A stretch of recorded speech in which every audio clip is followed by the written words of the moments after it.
Sabe aquela frase mágica? Era uma vez? Pois é. Hoje a gente vai mergulhar fundo nesse universo para entender por que contar uma história é, de verdade, um dos maiores superpoderes que se pode dar para uma criança. É uma ferramenta incrível de desenvolvimento. Vamos lá? Olha, e para começar, essa frase da educadora Fanny Abramovich já diz quase tudo, né? Ouvir uma história não é só passar o tempo. É o comecinho de tudo. É o que abre a porta para um caminho sem fim de descobertas para entender o mundo. É assim que nasce um leitor. Bom, para a gente entender de verdade o poder que uma história tem, a gente precisa voltar um pouquinho no tempo. Muito antes de existir livro, de existir escrita, a narração oral era o que conectava as pessoas, era o que tecia a cultura de uma comunidade. Pensa só nisso. As histórias eram a internet daquela época, a primeira sala de aula da humanidade. Era desse jeito que as pessoas aprendiam sobre o mundo, sobre valores, sobre as tradições. E é por isso que até hoje uma boa história prende tanto a nossa atenção. Faz parte da gente. E o psicanalista Bruno Bettelheim matou a charada aqui. Os contos de fadas, especificamente, eles falam a língua das crianças. Sabe? Aquela lógica clara do bem contra o mal, os finais mágicos. Tudo isso funciona como um mapa, ajudando os pequenos a navegar por um mundo que, vamos combinar, muitas vezes parece bem confuso e até assustador. Ok, agora vamos dar uma olhada no que a ciência diz sobre essa magia toda. O que de fato acontece dentro do cérebro de uma criança quando ela está ouvindo uma história. E o impacto é enorme, viu? Ele atinge tanto o lado racional quanto o emocional, a mente e o coração. Cada história é tipo uma academia para o cérebro. A criança aprende palavras novas, começa a sacar a lógica de causa e efeito, a pensar e se ela está, sem nem perceber, construindo as bases do pensamento crítico. E o melhor, se divertindo horrores no processo. E como a gente vê aqui, não é só sobre o cérebro, é sobre o coração também. Quando a criança torce pelo herói ou fica com pena do vilão, ela está aprendendo na prática o que é empatia. Ela experimenta o medo, a alegria, a superação, tudo num ambiente seguro. Ela aprende a nomear e a lidar com os próprios sentimentos. Certo, então a gente já entendeu por que as histórias são tão importantes. Mas agora vem o pulo do gato. A mágica não está só na história, mas em como ela é contada. E pode acreditar, existe uma diferença gigantesca entre só ler um texto e realmente contar uma história.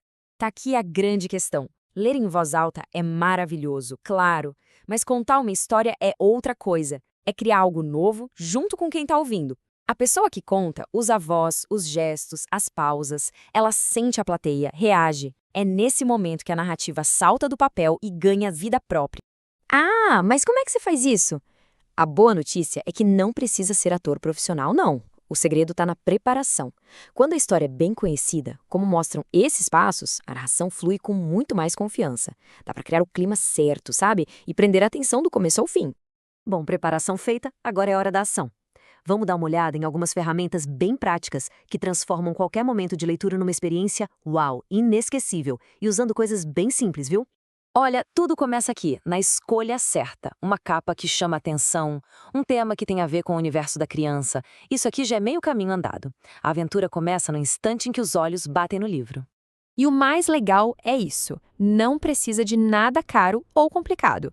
Fantoches, objetos que fazem algum barulho, materiais reciclados, qualquer coisa pode virar parte da história. A ferramenta mais poderosa, no fim das contas, é a imaginação. E quem foi que disse que a história acaba na última página? Atividades como essa da caixa-teia, por exemplo, trazem a narrativa para o mundo real, para o concreto. A criança não só ouviu, agora ela vive o desafio, treinando coordenação e pensamento estratégico.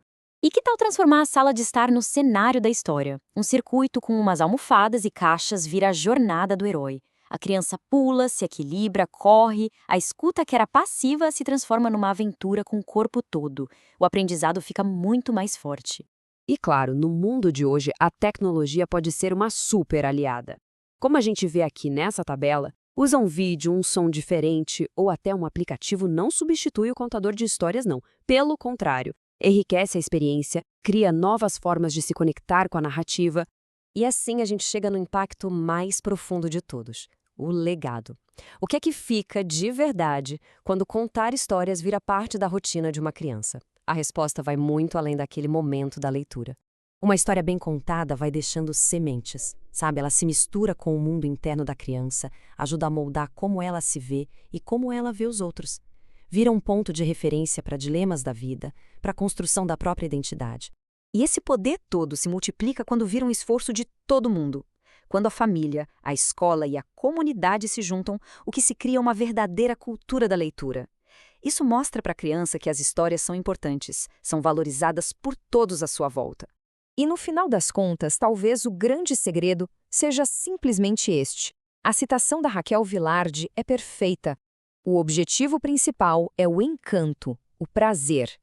Todos aqueles benefícios que a gente conversou aqui, eles são, na verdade, uma consequência maravilhosa dessa alegria inicial. E assim a gente conclui. Contar uma história é muito mais que uma arte, é um presente. Um presente que constrói pontes, que desenvolve mentes e que alimenta corações. Então a única pergunta que realmente importa é: qual história será compartilhada hoje?